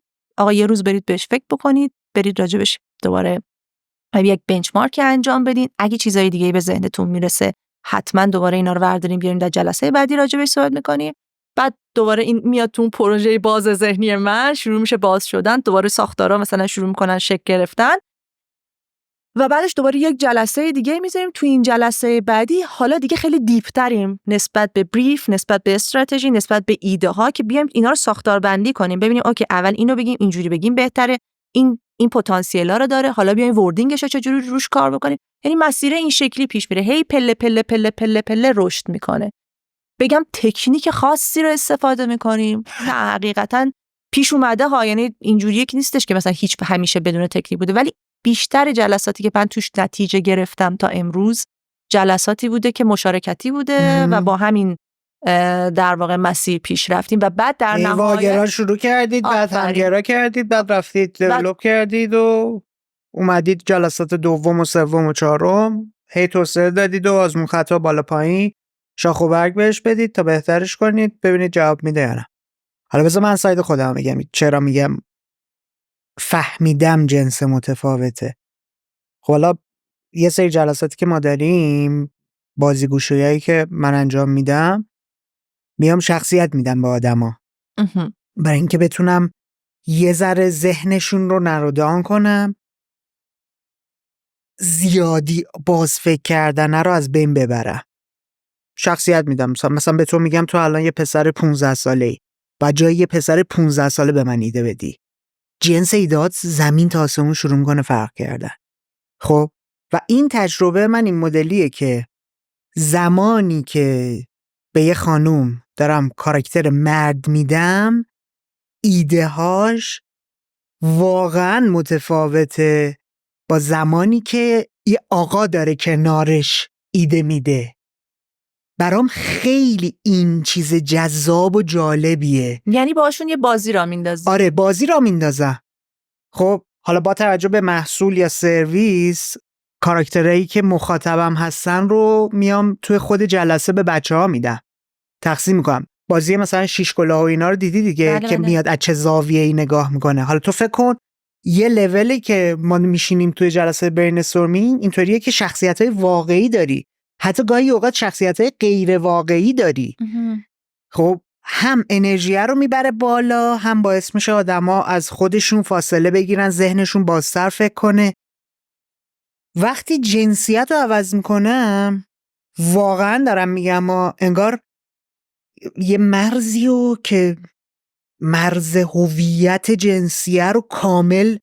تو جنسیت عوض نمی‌کنی، زاویه دید آدمه رو نسبت به موضوع میگی یک زاویه دیگه‌ای به این قصه نگاه ببین آره عوض نمی‌کنم، ولی جنس ایده هایی که تو ذهن آدما خلق میشه عوض میشه. چه جالب. من هیچ وقت اینو واقعیتش اینه که چون اصلا تجربهش نکردم، دیدگاهی هم بهش ندارم. من چون میگم مدلی که همیشه رفتیم این مدلی بوده، اینم یه بازی بامزه‌ایه، ولی برام این مدلی بوده که چون تهش هممون داشتیم یه مسیر رو میرفتیم نگاه‌های مختلف شاید ایده‌های مختلف آورده، ولی جنسیت توش برای من هیچ. بذار یه مثال خنده‌دار بزنم از یکی از جلسه هامون که واقعا اصلا من همینطوری مونده بودم که خود من این برام سوال نشده بود. خب روی فیلر لب داشتیم جلسه که چیکار کنیم، چجوری ببریم جلو، استراتژیشو چجوری بچینیم. این بازی رو انجام دادیم و یکی خانوما کاراکتر مرد گرفت و گفتش وقتی دارم میبوسمش زیر لبم زیر دندونم چه جوری میشه. یعنی میدونی منظورم چیه دیگه؟ یعنی خب چرا کاراکتر مرد توش تاثیر داشته اینجاشو نمیفهمم. یعنی مثلا وقتی میبوستش مثلا اگه با همون فیلر لب زن بود چه فرقی میکرد؟ مثلا نمیفهمم راستشو بخوای چیزی. خب همین ببین وقتی که تو خودت فیلر رو تزریق کردی تجربه نفر مقابلت رو نمیفهمی، نمیبینی، براتم اهمیتی پیدا نمیکنه. خب ولی وقتی اینو داره عوض میکنه این سوال برای شکل میگیره که الان من مثلا رفتم فیلر لب زدم، طرف مقابل که داره منو میبوسه چه فرقی داره؟ آها فهمیدم چی میگی. خب ما توی اون جلسه خودمون به این فکر نکرده بودیم. یعنی برامون مثلا اینطوری نرفته بود اون سمتی که این سوال طرح شد. البته میدونی که اون میتونست آقا هم نباشه، میتونست یه خانم دیگه ای باشه که یه خانم دیگه رو میبوسه. خب آره نه نکتم یه چیز دیگه میدونی چی میگم؟ یعنی اصلا خب اون میگم یه نگاه دیگه داره به پروداکت تو یه جوری دیگه نگاه میکنه. یعنی داره نگاه میکنه که من به عنوان کسی که این کارو نکردم و اون به عنوان کسی که این کارو کرده حالا بیایم نگاش کنیم، زاویه نگاهشو داره عوض میکنه به قصه. زاویه رو عوض میکنه. ولی خب تو میگی که ولی اصلا مسیر کل فکری و ایده پردازی ما هم داره با همون یه سوال کوچیک توی یه جلسه، خب یه جلسه توی نیم ساعت اول باکس اولمون یه سوال اینطوری میاد یهویی یه دریچه جدیدی اصلا به روی ما باز میشه. بامزه است. ولی اون میدونی چه چیزی اون با نمکش کرده این چیزی که داری میگی؟ اون سعی کرده، چون شما به عنوان آقا تو اون جلسه بودی ولی به این فکر نکردی. اون به عنوان یک خانوم در این جلسه بوده ولی وقتی جاشو عوض کرده و اومده جای آقا به این فکر، میگم زاویه نگاهشو عوض کرده، فکر کردی که خب اون چه حسی داره نسبت به این قصه. خب وگرنه اونو بعد تو اول اتفاقا میگفتی به خاطر اینکه تو یه آقایی بودی تو اون جمع بودی. اون یهو دیدش عوض شده. بازی بامزه‌ایه. ولی میخوام بهت بگم تو همین جا هم اگر نگاه بکنی شاید جنسیت خیلی توش تاثیر نداشته. میدونی منظورم چیه؟ چون دوتاتون با دو تا جنس مختلف در جلسه نشسته بودین. اون یهو شاید تو خودت غرقی و به این فکر نمی‌کنی. اون یهو میاد تو زاویه نگاه تو اینو کشف میکنه. خب ببین ما برای همین مکمل همین دیگه برای همین بهت میگم که وقتی تو جلسات تنوع رو رعایت میکنی خیلی اتفاقات باحالی میفته. حالا نه تنها تنوع جنسیتی، سن و سالی، اقتصادی، بک‌گراندهای دیگه‌ای که ممکنه تو دموگرافی براتون اهمیت داشته باشه. خب من مطمئنم تو هم همچین چیزهایی رو تجربه کردی ولی الان دم ذهنت نیستش که بخوای بیای مثلا بگی آره تو فلان جلسه فلان چیز اینطوری بوده، ما این مدلی زاویه دیده رو عوض کردیم، خروجی ها این جنسی شده. آره من تجربه این که بیام جنسی میگم از زاویه دید مخاطب اگر به قصه نگاه کرده باشم شاید مثلا اینجوری، ولی این که بخوام اینطوری برداشتم باشه که یک آقای ایده پرداز با یک خانوم ایده پرداز فارغ از یک چیزی که بهش نزدیکتره، پروداکتی که بهش نزدیکتره، من تجربهش نکردم. یعنی میگم وقتی که ما داشتیم با دیجیکالا و تپسی یا مثلا اینایی که خیلی اصلا جنسیت توشون مثلا مطرح نیست کار میکردیم، جلسات ایده پردازی انگار همه جور ایده توش بود و مثلا میگم خیلی پروداکت مؤثر میشه توش ناخودآگاه. تو اون قصه خیلی تو نقش شخصی خودت و جنسیتت نقش بازی میکنه، ولی تو پروداکت های یونیسکس نه، به نظر من اونجا خیلی فرق نمیکنه. تو الان مثلا خانومی آقایی انگار همه هدفت و تمرکزت میاد روی اون قصه استراتژی و داستانی که بعد بریفی که وجود داره. منابع الهامت چیه؟ چجوری خودت رو بالا نگه میداری، ذهنتو فعال نگه میداری، ایدهاتو چجوری پیدا میکنی، ورودی دادت از چه طریقیه. برای خودم چه کارهایی انجام میدم منظورته؟ آها. ببین یه چیزی که وجود داره در دنیای تبلیغات و خلاقیت در تبلیغات خیلی ساختارمنده و تو موظفی که پاسخگو باشی به استراتژی، به بریف، به فروش به مخاطب و نمیتونی کاری اصلا نمیتونی انقدر کار عجیب غریب. اگه نقاش باشی خیلی قصه فرق میکنه. تو نقاشی میکشی، رهایی، آزادی. خلاقیت در تبلیغات معنیش با خلاقیت در هنرهای دیگه و در هر چیزی متفاوته. من کارهایی که دوست دارم انجام بدم و دارم در حال حاضر انجام میدم، یه جایی احساس کردم که واقعا انقدر دیپ شدن توی این ماجرای شاید منو میبره به سمت این که انگار بسته بشم. یعنی همش ماشینی میشی دیگه از یه تایمی. آره. چون همش تکنیکی داری فکر میکنی، تجزیه تحلیلت اینطوری، روتا رو داری میبینی که آها مثلا بیرف اینطوری نمیشه، مسیرم باید اینطوری باشه، برام اینطوریه. تو همش مخاطب داری پاسخ به سوالها میدهی، پاسخهای ساده به سوالهای پیچیده. یا میخوای اینا رو هی ساده بکنی که در واقع مخاطب سریع این رو برداشت بکنه. اینا خیلی ساختارمنده، واقعا در ساختار اتفاق میفته. همینجور که میگی حتی تکنیک های خلاقیت و روش های برین استورمینگ داری. بله. اونم روش یه ساختار. بله. من سفالگری میکنم، یعنی ترجیح دادم برای خودم اون بخشی که میخوام ذهنم رو باز بکنم. یه جای احساس کردم که بیا و برای خودت یک کار دیگه‌ای بکن، یک کارایی که از جنس مثلا رها کردن خلاقیت ذهنیه. بچه که دوست داشتم سفالگری بکنم، حرفه‌ای هم الان نمی‌کنم، ولی مثلا تو 1 سال آینده تصمیم گرفتم برم سمت سفال، سمت مجسمه و جایی که دیگه دلیلی نداشته باشه که من اگر الان مثلا روی این گله دارم یه چیز بلند اینجوری پیچکی درست میکنم میذارم اینجا، نیام بپرسم کاربردش چیه؟ این چرا اینجا گذاشتی؟ الان مخاطب چه ارتباطی با این برقرار میکنه؟ برم اونجا فروشمون تزیید داره یا نداره؟ آفرین. وفاداری به برند اون چیه؟ سواله که همیشه این الان باعث نمیشه مخاطب مسیر رو اشتباه. این اونجا برام یه فضاییه که یعنی بازیگوشی‌های خودت رو برای کار خلاق انجام دادن یه مسیری رو پیدا کردی که بتونی اونجا تجربهشون کنی، پیش ببریش. مثلا مجسمه سازی بکنم، حالا مجسمه خراب شد، درست شد، سگ قرار بود بشه گربه شد، گربه قرار بود بشه 3 تا سر در آورد. بیا زومین کنیم روش. وقتی که نمیدونم کارگاه میری کلاس، بله. چی باید بگی؟ کارگاه میرم که آموزش. خب وقتی که کارگاه سفال میری، رامینای قبل و بعدش چه تغییری کرده؟ ببین خیلی بامزه است. یکی این که اولا که زمانی که اونجا هستم به هیچ چیزی فکر نمی‌کنم بجز اون گل و اون گلی که تو دستم داره. اصلا من نمیفهمم زمان من چقدر کی داره میگذره. یعنی من 4 ساعت اونجا و تو این 4 ساعته واقعا مثل نیم ساعت برای من میگذره. چی داره که این اتفاق برات میفته؟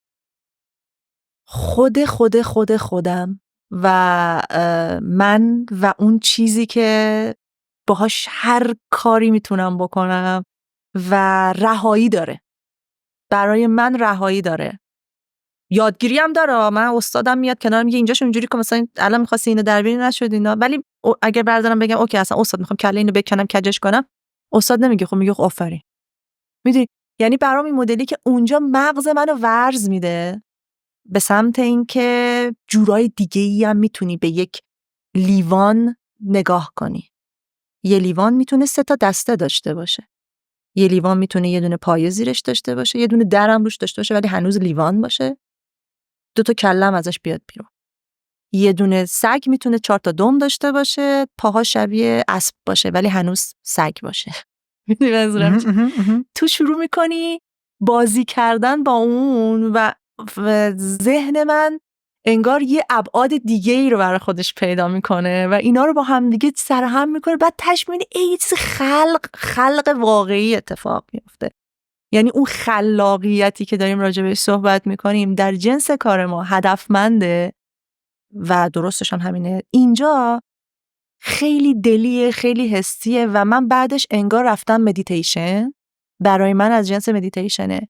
انگار ذهنم رو رها کردم، خلاص شدم، به روزمره‌ام فکر نکردم، به کارهای شرکت فکر نکردم، به جواب دادن به یک بریف فکر نکردم، ولی یه کار باحالی کردم که برای من ارزشمنده و تونستم اون چیزایی که فکر میکنم و هر جور خلاقیتی هم که دلم میخواست توش به خرج دادم و محدودیت هم نداره. اون منو انگار ذهنم رو ورز میده، مدیتیشن میکنه تو اونجا. اون چیزی که فکر میکنم جواب سوالتو دادم. آره جواب سوالمو دادی، ولی چند تا سوال تازه تر برای پیش اومد. برای مثالی که زدی گفتی که سگه 4 تا دم داره، پاش پای اسب، فلان بیساره. چرا این مثالو زدی؟ دارک ساید. نه من یعنی چرا این مثالو زدم؟ بدون محدودیت فکر کردن شاید برای من بخواستم اینو بهت بگم. تو ببین سگ یه سر داره، یه دم داره، 4 تا پا داره. خب ولی تو بی‌مرز داری فکر میکنی که من وقتی تو ایده های ساختار شکن این مدلی طرح میکنی داره یه چیز عمیق‌تر از پشت تو وجودت میاد. خب میخوام گفتم دارک ساید.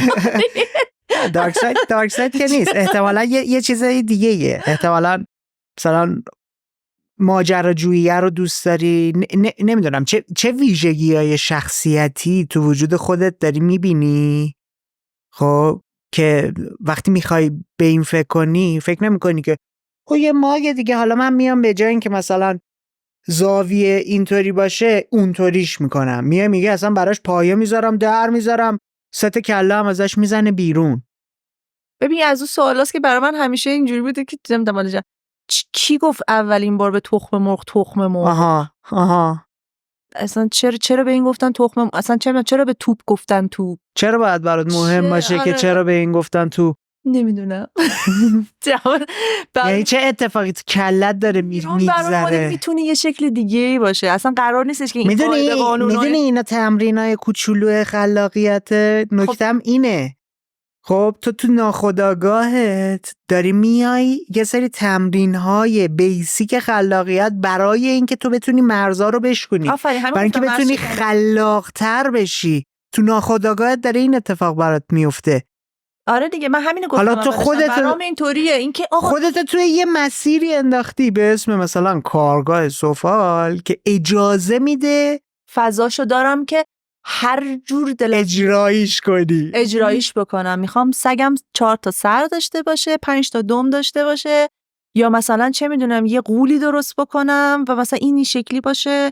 یعنی هیچ قاعده قانونی نداره، ولی من میتونم یه عالمه چیز مختلف خلق بکنم که وقتی بعدش هم نگاش میکنی جالبه. مثلا نگاه میکنی مثلا این تو کله، واقعا تو کله من اومده و شکل گرفته و شکلش هم جالب شده و اتفاقا اونجا اینجوریه که خب این برای من میگم مرزی دیگه وجود نداره، بی مرز دارم فکر میکنم و فکر میکنم دقیقاً ذهنمو ورز میده. چیز دیگه ای غیر از این وجود داره که زمان و مکان خودت رو گم کنی توش؟ موزیک شاید یه وقتایی برام این کارو کرده،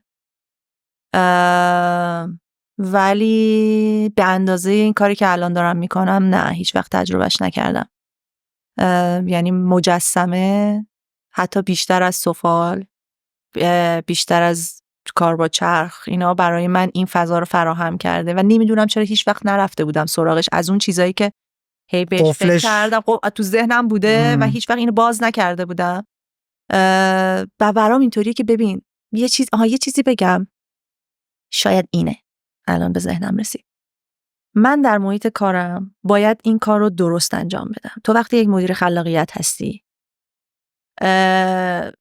جای ریسک وجود نداره. جای ریسک وجود نداره. انتظار از تو اینه که بهترین، خلاقانه ترین، درست ترین و اون چیزی که برای همه امترین رو مثلا حالا ارائه بدی، از هیچ خطی بیرون نزنی و شاید یه جوری همیشه برنده. انتظار از تو اینه اصلا برنده باشی. شاید اصلا یه نگاهی بهت دارن که مثلا دیدی مثلا میری تو جلسه میگن که دیگه شما که خلاقی دیگه. این شما که خلاقی یه باری رو میذاره رو دوش تو که تو میگی ببین من اگر این پروژه رو توش درست انجام ندم احتمالاً قراره که بعدش 4 تا اون آدمایی که بودن شما که دیگه خلاقی یه جوری دیگه آفرین. و این خودش از اون چیزایی که آدما دارن تعریف میکنن اون لحظه که دارن اینو به تو میگن و دارن میگن تو که خلاقی دارن ولی این بار داره برات یه باری وجود داره که تو باید بهترین کارها رو انجام بدی. من اونجا قرار نیست بهترین کار انجام بدم. من اونجا دارم کاری که دلم میخواد رو در حوزه خلاقیت انجام میدم. اون کاری که حالمو باهاش خوب میکنه. اون کاری که برای همین زمان و مکانمو از دست میدم، برای همینی که تمرکزمو میذارم اونجا، برای اونی که نهایتاً گلم خراب میشه، شل میشه، ول میشه و من قرار نیست برنده چیزی باشم. این یه پیچ نیست که من قراره ببرم و اگه نبرم همین ای بابا اینقدر میلیارد تومان از دست رفت چون تو این پیچ یا تیم تو این پیچ رو در واقع نبرد. اونجا منم و اون حسه. برای همین زمان مکان رو توش گم میکنم و حالمو اصلا عوض میکنه. برام مدیتیشن و برنده بودنی توش وجود نداره، تجربه کردنه، جستجو کردنه. یه سوال مهم دیگه وجود داره از این جنس. چه کارایی انجام میدی به نظر خودت کار خاصی نیست ولی بقیه وقتی میبینن یه فیدبک های عجیب غریبی بهت میدن؟ دمت گرم عجب چیزیه، ایول چطوری انجامش دادی؟ اونقدر هیجان انگیز شاید نباشه ولی پرزنت کردن. من مثلا یه اتفاق جالبی هم که تو تمام این مدت برای من افتاده، من خیلی دختر شاید شیطان بودم ولی خجالتی هم بودم. اون ارتباطی که من و تو با هم دیگه در اول از جنس خجالت بوده و مثلا من اینجوری بودم که یا خدا خجالت کشتم. من آدم خجالتی بودم و مثلا آخه بعد موقعیتی هم بوده دیگه تعارف که نداری 15 سال گذشته مثلا موقعیت بگم منم دیگه بعد موقعیت منم بعد موقعیت رو خف کرده بودم دارم سواله حسین جان سوال فلسفی من از اون بالا اومدم پایین. عضلات من دست خود من نیست. ولی آره من آدم خجالتی بودم. شاید برام این مدلی بودش که صحبت کردن در جمع و مثلا ایستادن و بلند حرف زدن برام این مدلی بودش که جمعای خودمونی نه ولی مثلا یک جمع غریبه خیلی سخت بود. و تو تمام این سالهای کاری که انجام دادم به خصوص وقتی وارد آژانس شدم و مجبور شدم برم بایستم و پرزنت بکنم کارو، سعی کردم تکنیک‌های مختلف کردن رو امتحان بکنم، یاد بگیرم و چیزی که تو تمام این مدت همه به من گفتن از اون جنسی که میگی اینه که تو خوب پرزنت میکنی، داستان سرایی داری، قصه میگی، یعنی یک روایتی رو از اول شروع میکنی و تا آخر میبری و مخاطب رو همراه میکنی با پرزنت کردنت. آدم‌ها خسته یا کسل نمیشن. و این رو در واقع در تمام این سالا کسب کردم. یعنی خودم هم یعنی با تمرین کردن و رفتن و پیش اومدن مواجه شدن باهاش در واقع بیشتر. یعنی یک جایی مثلا این مدلی بودم که خب الان میریم اونجا میشینیم و احتمالا من که قرار نیست پرزنت کنم، قراره که مثلا مدیرم پرزنت کنه. بعد مثلا اینجوری شدن که خب رامنه جان لکن و من مثلا بعد حرف بزنم. یعنی مواجه شدم باهاش و این مواجه شدن اون لحظه به این فکر کردم که خب حالا چطوری بعد چیکار بکنم، بعد چی بگم، چطوری آقا رو ایمپرس کنم، اون خانومه چطوری مثلا براش این قصه جالبه. همونجا سعی کردم تحلیل کنم، مثلا یه ذره از خاطرات خودم گفتم، حتی از چیزی که احساس کردم مثلا با برند مثلا میخوره یا تجربه شخصیمو گفتم و شروع کردم مثلا این مسئله رو پیش بردن. پرزنت کردن شاید یکی از اون چیزایی باشه که آدما مثلا بعد از هر جلسه میگن آقا مثلا نه خیلی خوب پرزنت کردی و خیلی مثلا خوب حرف زدی و تاثیر گذاشتی. و به نظرم بخش مهمی هم هست. یعنی تو اگر بهترین ایده ها هم داشته باشی ولی نتونی این رو برای مشتریت پرزنت بکنی و انتقال درست اتفاق نیفتاده که در اون لحظه در ذهن اون آدم بشینه، متاسفانه یک شانسی رو از دست دادی. و اون جاییه که اتفاقاً به نظر من توی تیمای خلاقیت باید خیلی بهش پرداخته بشه. یعنی آدم‌ها باید همشون این موقعیت پرزنتیشن درست کردن، ابتدا، انتها، مسیر، اینا خیلی مهمه. اون کسی که اومده اونجا نشسته اصلا چه ویژگیه داره. ما یه کلاسایی میرفتیم، یه دوره رو داشتیم که به ما یاد میدادن که اصلا مشتریا چه مدل تفکراتی دارن، آدم‌ها اصلا چه مدل تفکراتی دارن، وقتی میرسی با اون آدم باید چطوری حرف بزنی، اصلا چطوری تو جلسه بشینی، اینا همش مؤثره. این مدل این که وای میستی اونجا حرف میزنی، وایساده حرف بزنی، بشینی حرف بزنی، چطوری بگی، دوست داره باهاش شوخی بکنی، دوست نداره باهاش شوخی بکنی، جدیه، یخشو چطوری بشکنی، پوکر فیس، اصلا نه تایید میده نه نمیده، چیکار کنی. تمام اینا به نظر من تاثیر داره و من سعی کردم که تو تمام این مدت تجربهش بکنم و فیدبکی هم که میگیرم بیشتر روی این قسم هستش که چقدر مثلا خوب اینو پرزنت کردی و درست. یه نکته جالبی وجود داره. حالا این 2 سوالو بهت میگم چرا ذهنم رفت اون سمتی ازت بپرسم. خب خیلی تو زندگی هم دیگران از تو میپرسن، هم خودت از خودت این سوال رو میپرسی که من چه مسیری رو باید پیش برم، باید چی کار کنم، الان حالم خوب نیست با این حوزه کاری، با این پوزیشن شغلی، چی رو باید انتخاب کنم. 3 سوال کلیدی رو با آدم میگم باید از خودت بپرسی. 2 رو که در موردش صحبت کردی. 1. چه موقع‌هایی، کجاها، وقتی مشغول چه کارهایی بودم، زمان و مکان رو گم کردم، دیگه گرسنگی و تشنگی برام معنا نداشته، دیگه دنیای بیرون دکمه خاموشش زده شده بوده و من داشتم انقدر تجربیات جالبی رو کسب می‌کردم، لذت رو می‌بردم، ماجراجویی رو تجربه می‌کردم، 1000 تا چیز مختلف رو داشتم به دست می‌آوردم، هیچ اهمیتی نداشته برام. یه چیزی الان یادم اومد تو این. بگو عزیزم. یادم افتاد که من همیشه از بچگیم آدم جستجوگری بودم و جستجو کردنم هم از جنس در دل طبیعت اتفاق می افتاد. من پدر بزرگم اینا یه خونه‌ای داشتن تو شمال و ما هر وقت می رفتیم اونجا. من عاشق حیوونا رو نگاه می کنم، اصلا عاشق طبیعت و حیوان و جانور. اونجایی که زمان و مکان و یه وقتایی گم می کردم، شاید یکی از جاهای دیگه که این اتفاق برای من خیلی می افتاده و الانم اگر پیش بیاد خیلی دوست دارم اینو تجربه کنم، رفتن تو دل طبیعته و نگاه کردن واقعاً به راه رفتن یک مورچه روی برگ و دنبال کردنش که این تا کجا میره، نگاه کردن یک پروانه و پریدنش، یک سنجاقکی که پر میزنه که این تا کجا میره. اینا منو گم میکنه، یعنی اینا منو با خودشون میبره و من به شدت خیال پردازی میکنم. من آدم خیال پردازیم شخصیتاً، اگر بخوام من رویا پردازم، یعنی امکان داره رویاهایی که برای خودم تصویر پردازی هم میکنیم، تصویرسازی ذهنی هم داری دیگه. تصویرسازی ذهنی دارم، اینو خیلی رویا پردازی میکنم و مامان من همیشه میگه تو سرت به آسمونه، اصلا زمین نگاه نمیکنی. من همش دنبال پرنده و برگ و درخت و یعنی برام همه این دیتیلا در طبیعت پررنگ میشه و اونجا این اتفاق میفته. خیلی دنبال کننده اینا هستم و زمان و مکان و فضا اونجا برای من گم میشه.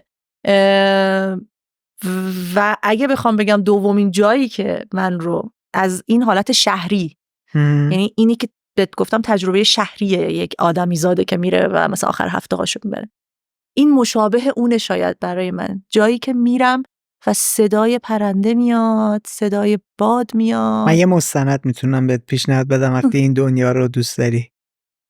میکروکاسموس. ندیدمش. فوق‌العاده است. برای 94 95 96 94 1994 یه زن و شوهری 11 سال اگر اشتباه نکنم طول کشیده بوده که تو فضای سبز پشت خونه‌شون این رو تولید کردن و کاسموس میشه هستی. میکرو وقتی داری میگی میکرو هستی. تمرکز چیه؟ روی روابط، زندگی، فعالیت‌های کاری موجودات کوچولو، حشره ها. چه بامزه. فوق‌العاده است. اینا خودشون کلی مثلا اکویپمنت جدید ساخته بودن که بتونن صداهای اینا رو بگیرن. مثلا یه سکانس فوق‌العاده داره، معاشقه 2 حلزونه. من عاشق این چیزام دیگه. یعنی اصلا واقعا دیوونه میشی. ببین دقیقاً اینجوری، یعنی مثلا میبینم مثلا حلزونه رو اینجوری نگاه میکنم. الانم داری به من میگی داره انگار رو چیزی تو یادم میاد. من وقتی میخوام فکر کنم که خسته میشم، یعنی مثلا میام خونه، میافتم رو تخت، میرم توی چمنزاری، میخوابم. جدی میگم، صدای باد میاد، گلای شقایق دارن تکون میخورن، ابرا رد میشن و من اونجا نفس عمیق میکشم و این منو میکنه.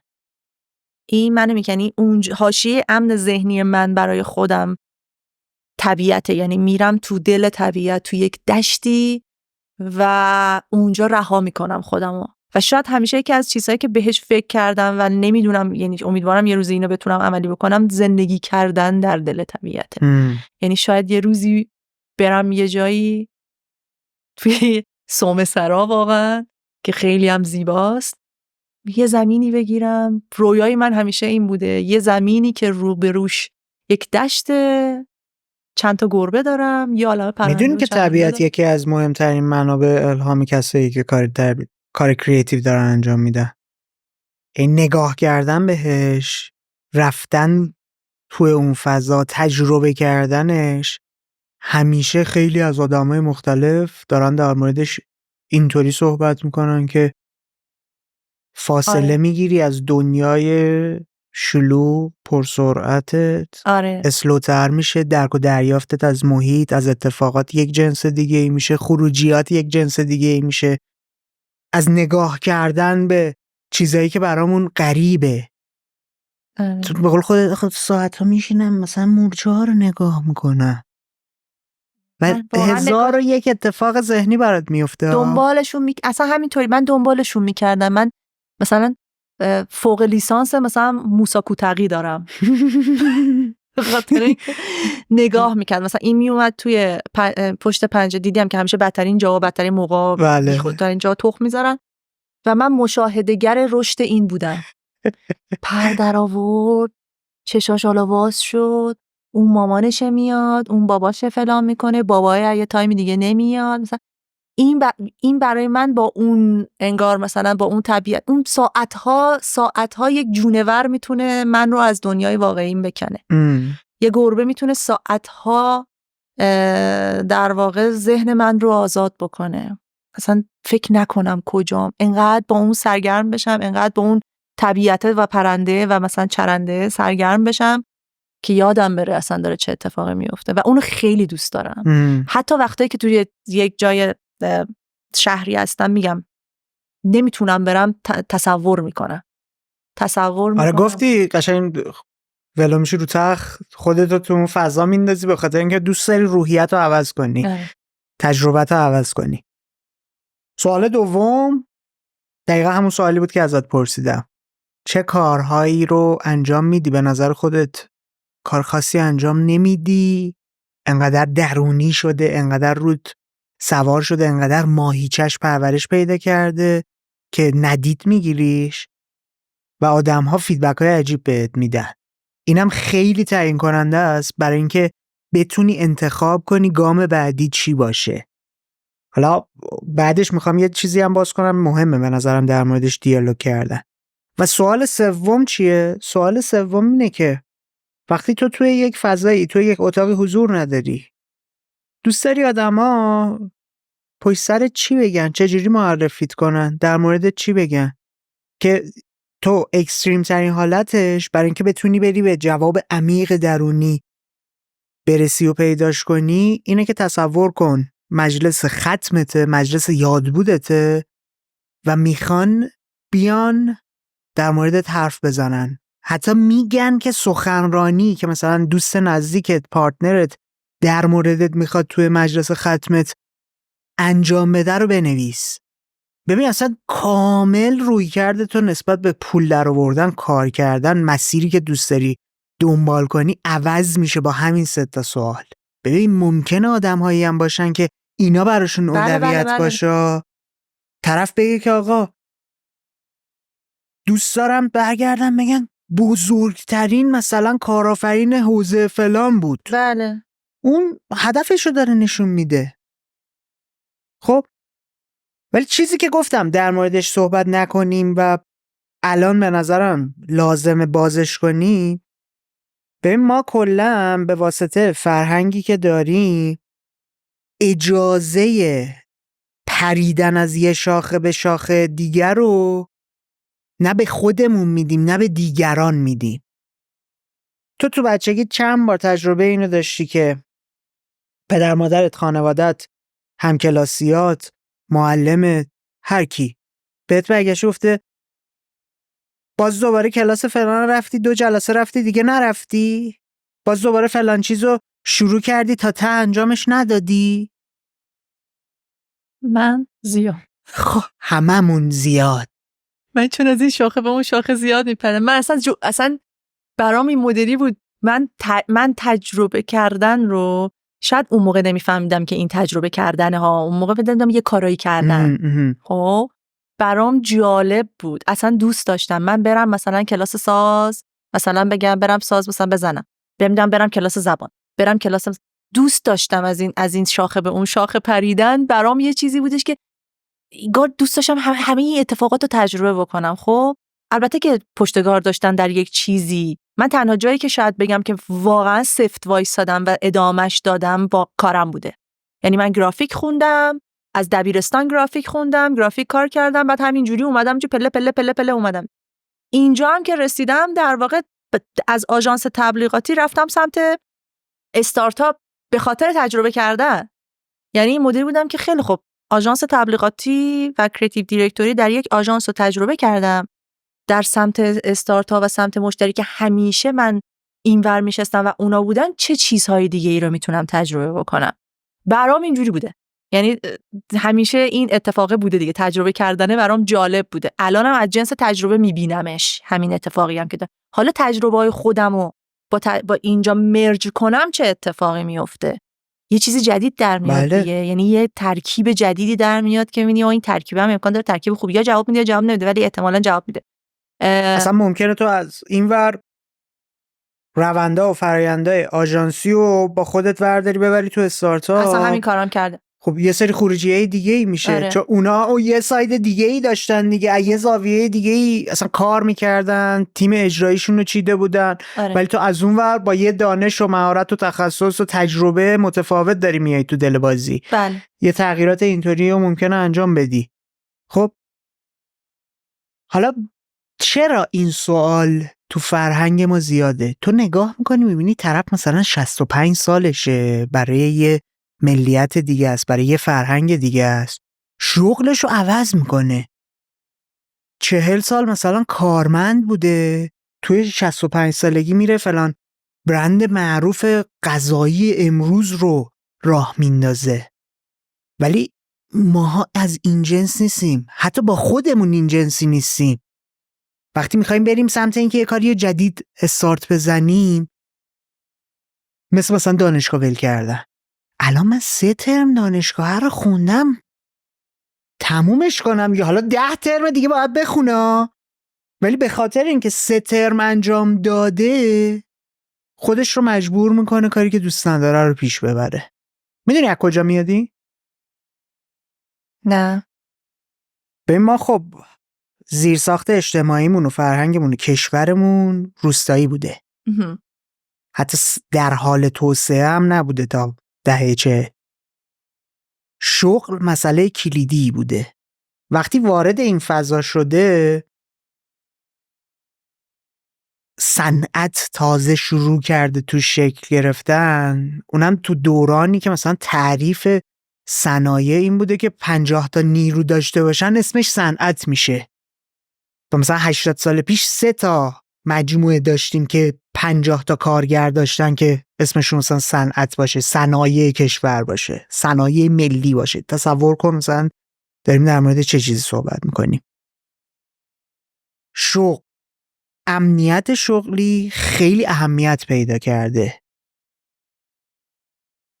اینکه بیمه برات رد میکنن یا رد نمیکنن مسئله بوده. هنوزم آخه میگن، هنوزم دارم میگن دیگه، چون دارم میگم ذهنیت مال اون دوران و اون عصر بوده. خب اینکه تو رفتی استارت زدی نباید سویچ کنی چون ممکنه اون چیزی که تو الان ساختی از بین بره، مال اون مایندسته. بله. شغل محدود بوده، فرصت محدود بوده، زندگی محدودتر بوده، رسیدن به خواسته ها اهدافت محدودتر بوده، چیزایی که ممکن بوده تجربه کنی محدودتر بوده. انقدر فضای نوعیه تو کشورمون. تو عناوین شغلی ببین، تو الان مثلا 17-18 سال تو صنعت تبلیغاتی. خب من خودم 20 ساله دارم کار خلاقه انجام میدم. پوزیشنا، عنوانا عوض شده. نبوده، شکل گرفته. ساختار سازمانی ها عوض شده، اصلا نبوده، تعریف نشده بوده یک زمانی. بله. اصلا کپی رایتر، ما دهه 80 نمیدونستیم کپی رایتر چی هست. بعدن به این کپی میگن، وظایف یک کپی رایتر اینه، فلان چیزش این شکلیه. میدونی چی میگم دیگه؟ تخصصی تر داره میشه چون همه چی تازه است، همه چی نوعه. حالا این قضیه هم قفلشو باید برای خودمون به نظرم باز کنیم، چون کمک میکنه خلاق‌تر بشیم، کمک میکنه اجازه این که بریم تجربیات جدید داشته باشیم وارد زندگیمون بشه. ببین تو این کار برای خودت انجام دادی، داریم این که با سفاله اینو دارم تجربه میکنم. حالا سوال من ازت اینه که دیگه با چه چیزهای دیگه فکر میکنی ممکنه بری تجربه کنی؟ برو تجربه کن. چون واقعا این بازیگوشی از این جنس، پریدن از این شاخه به اون شاخه عوض میکنه، قصه تو رو عوض میکنه. حالا دیگه لوسش کردن انقدر در مورد مأموریت فردی تو، رسالت شخصی تو صحبت کردن تو این دوره فروش‌های انگیزشی و این داستانا. واقعا اعتبار کلمات و واژه‌ها رو از بین میبرن دیگه یه سری وقتی بیزنسیش میکنن. بله. خب ولی واقعا این چیزا بهت کمک میکنه تا خودت رو پیدا کنی، ببینی دوست داری چی کار کنی. ببین من فکر کنم واقعا اون وقته که برای خودت زمان میذاری خیلی مهمه. یعنی واقعا برای خودت وقت میذاری. یکی با ورزش برای خودش وقت میذاره، یکی با یک کار هنری، یکی با کتاب خوندن، یکی با موسیقی گوش کردن. هر کسی یه جوری برای خودش وقت میذاره. وقت گذاشتن برای خود به نظر من اونجاییه که تو رو انگار از همه این چیزهایی که داری میگی، از روزمره و از کلیشه و از همه اینا میکنه و تویی و اون چیزی که دلت میخواد باشی. اصلا اونجا اصلا به قول شما هیچ کدوم از این عناوین شغلی و این اصلا اهمیتی نداره. تویی تو زندگی، تویی و زندگیته، تویی و زندگیته. این زندگی است که داره میگذره. بله منم همیشه وقتی میری توی پوزیشن کاریت میگی خب من چه پوزیشن بزرگتری بگیرم، من الان مثلا اینقدر سنمه، الان تو مرحله بعدی بخوام چی بشم، به قولش وقتی بخوام مردم مثلا 2 تا کار درست حسابی نکرده باشم. یه وقتی میگم اصلا واقعا مهم نیست، مهم اینه که چقدر با خودت حال کردی، چقدر زندگی کردی. متاسفانه مدل مملکتی ما یه مقدار هم این فضا رو داره. تو همش نگرانی، تو همش دلهره داری، تو همش نمیدونی فردا چی میشه. تو حتی تو کارت ما یه استراتژی سالانه میخوایم بنویسیم برای یک شرکتی یا برای یک بیزینس، اصلا تو نمیدونی سال ماه بعد چه اتفاقی میخواد بیفته که اصلا چه برسه به سال بعد که اصلا چه اتفاق آخر امسال اصلا امکان داره با اول امسال فرق نکنه، کلی فرق بکنه. برای همین تو انگار تو اینا میمونی دیگه. تو همش در حال محافظت کردن از زندگیت هست. یعنی اون آزادی عمل رو انگار نداری. این که بگی از یک شاخه برو به یک شاخه دیگه جرأت میخواد، واقعا جرأت میخواد، سرمایه میخواد، سر نترس میخواد، برنامه ریزی میخواد، اینکه تو بری اونجا شکست نخوری میخواد میدونی چقدر چیزهای مختلف رو باید بسنجی برای این و بعدش اقدام کنی. امکان دارم شکست بخوری برگردی سر جات دوباره.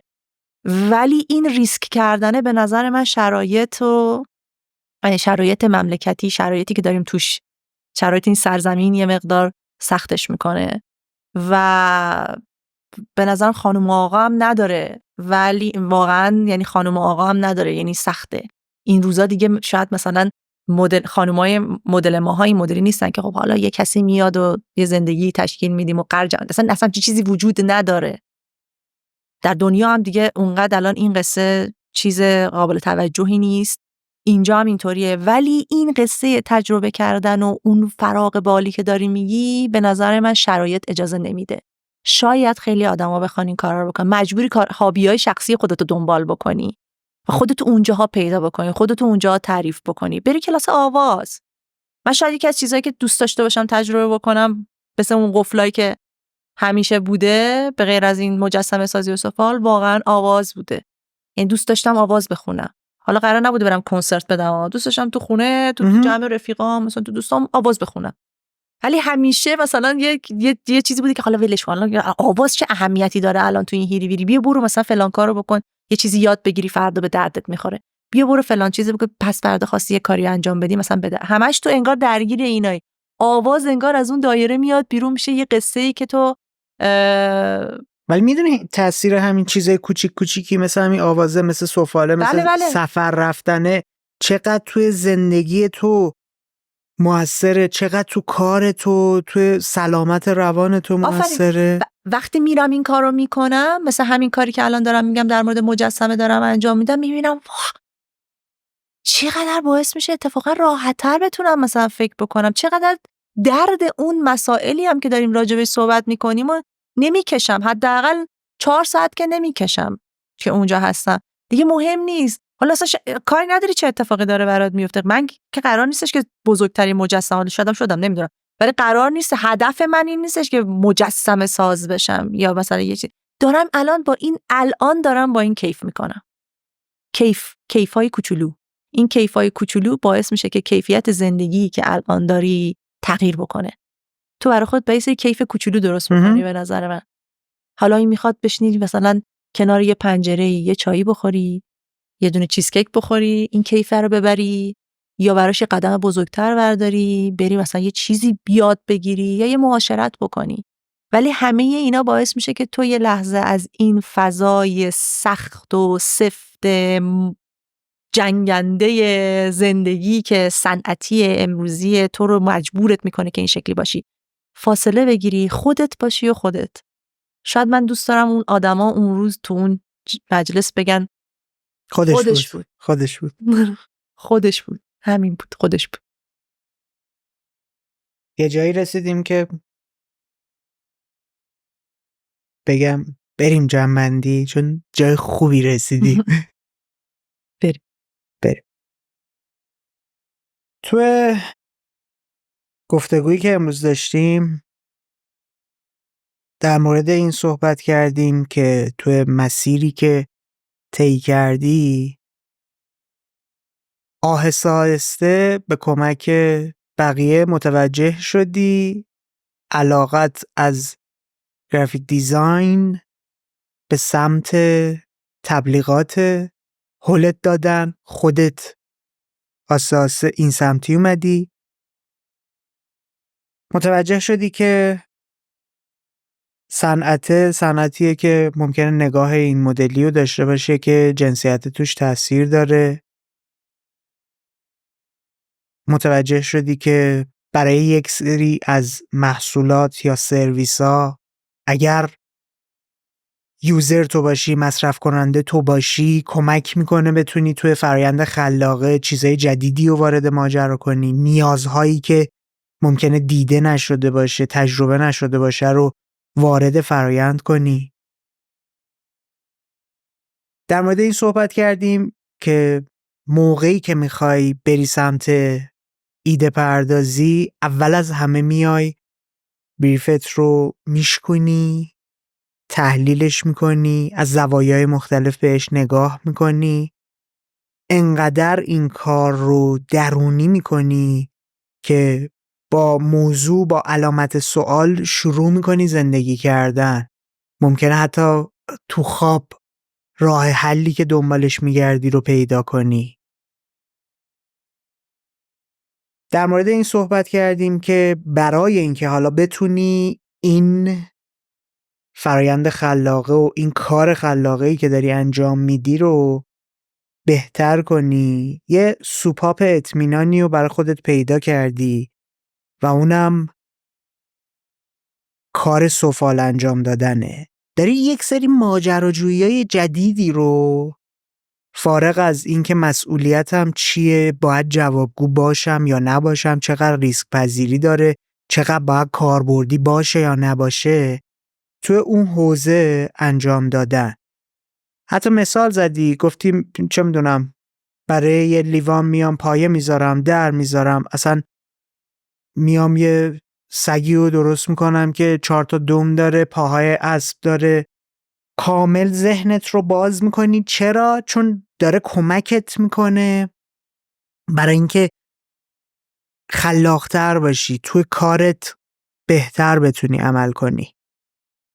در مورد این صحبت کردیم که جدا از این، طبیعت هم داره بهت کمک میکنه که بتونی زمان و مکان رو گم کنی، رها بشی از فشارها، از استرسه، از درگیری‌های روزمره، که این رها شدنه داره بهت کمک میکنه که باز تو آدمی بشی که بتونی از زوایای دیگه‌ای به مسائل نگاه کنی، تجربهشون کنی، ایده پردازی کنی. در مورد یه سری موضوعات پراکنده صحبت کردیم، مثل این که چه کار کنیم که ماجراجوتر بشیم، چه کار کنیم که قفلای ذهنی که داریم رو بازتر کنیم. در مورد 3 تا سوال صحبت کردیم که این 3 تا سوال رو جاهایی که نمیدونی قدم بعدی چه خواهد بود، اگر از خودت بپرسی بهت کمک میکنه که جواب رو راحت‌تر و سریع‌تر بهش برسی. چیزی از قلم افتاده که بخوایم با هم مرورش کنیم، یادآوریش کنی؟